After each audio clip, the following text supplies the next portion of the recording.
I was looking in my kit the other day and thinking that there are definitely some products that I've really relied upon this year for work, and particular products that I've kind of really enjoyed using and had good results from.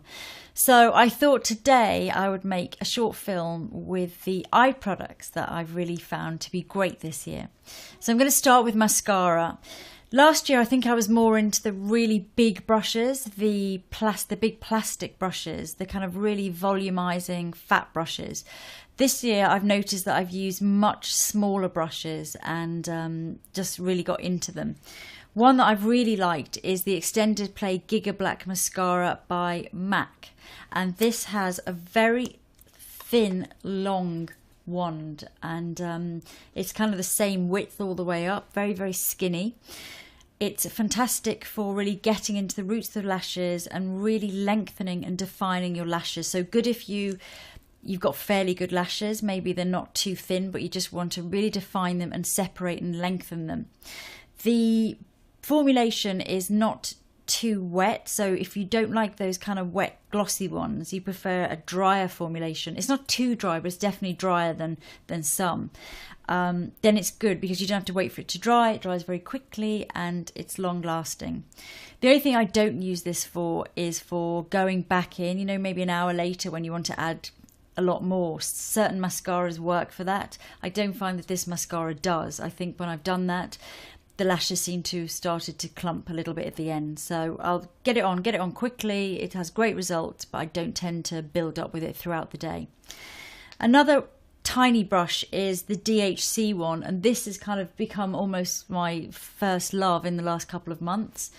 It has a minute brush. It's smaller in length than the MAC one. And rather than be straight up and down, it's sort of fatter in the middle and then goes extremely tiny at the end, both ends really. So it's like a very elongated egg shape. This is more of a wet formulation, so it's quite a glossy, very, very glossy, very dense black. And I just find it goes on so brilliantly. And you can use the tiny end of the brush for kind of getting right down to the roots in the corners, either corner. It's a Japanese brand, and I think it's sort of designed really for an Asian eye, but I think it works on everyone equally well. And then the slightly fuller fibers in the center you can kind of use for the center of the eye, for really opening the eyes and sort of volumizing them a little bit. So that's another really great mascara that I'm relying on 100% now in my kit. A more volumizing mascara, and one that I've just loved using, is Le Volume Mascara in black, and this is by Chanel. What I like about this is that although the brush is bigger, the length of the bristles isn't. So it's a very densely packed with lots and lots and lots of very tiny bristles, and they kind of go around in a sort of spiral shape. So it's very similar in a way to using a small brush, but it's got the bulk as well. That's what I like about it. And I find that with this, if you've got thin lashes, this is fantastic.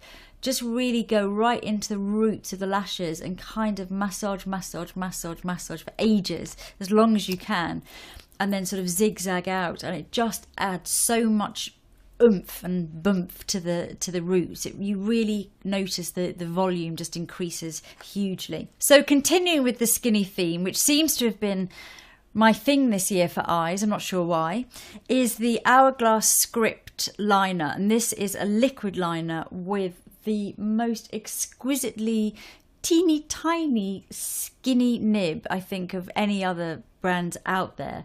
It is whisper thin, and it is perfect for drawing that very thin line right at the roots of the lashes. So it's almost like you just want to thicken the roots of your lashes and have that definition without even having a visible line, which is such a lovely look. And I also think this is great for people who aren't very good at applying liner, because you're drawing such a thin line. In a way, you don't need it to be perfect, or you don't need to kind of balance it out. So I think that's a beautifully designed product, beautifully designed nib, and it does last, and it's so effective.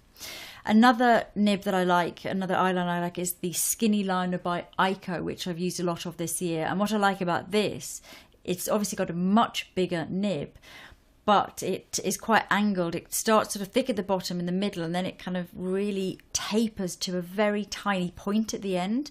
And I think that is nice because also the length is quite handy, because you can get into the corner with the very thin nib, and then as you go along, maybe you want to thicken up and do more of a wing or something, you can use more of the center as it sort of as it thickens up, and kind of get a thicker line as you go along. So again, really long lasting. I find I have to remove it with oil because it's quite hard to remove.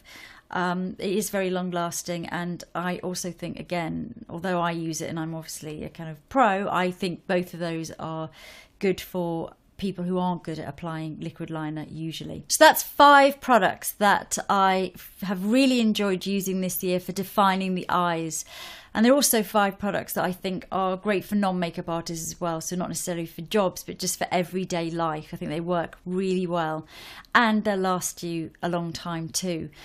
I obviously have to replace them every time I use them, because for jobs I do different faces and different people all the time. But for personal use, I think you'll get quite a lot of use out of those.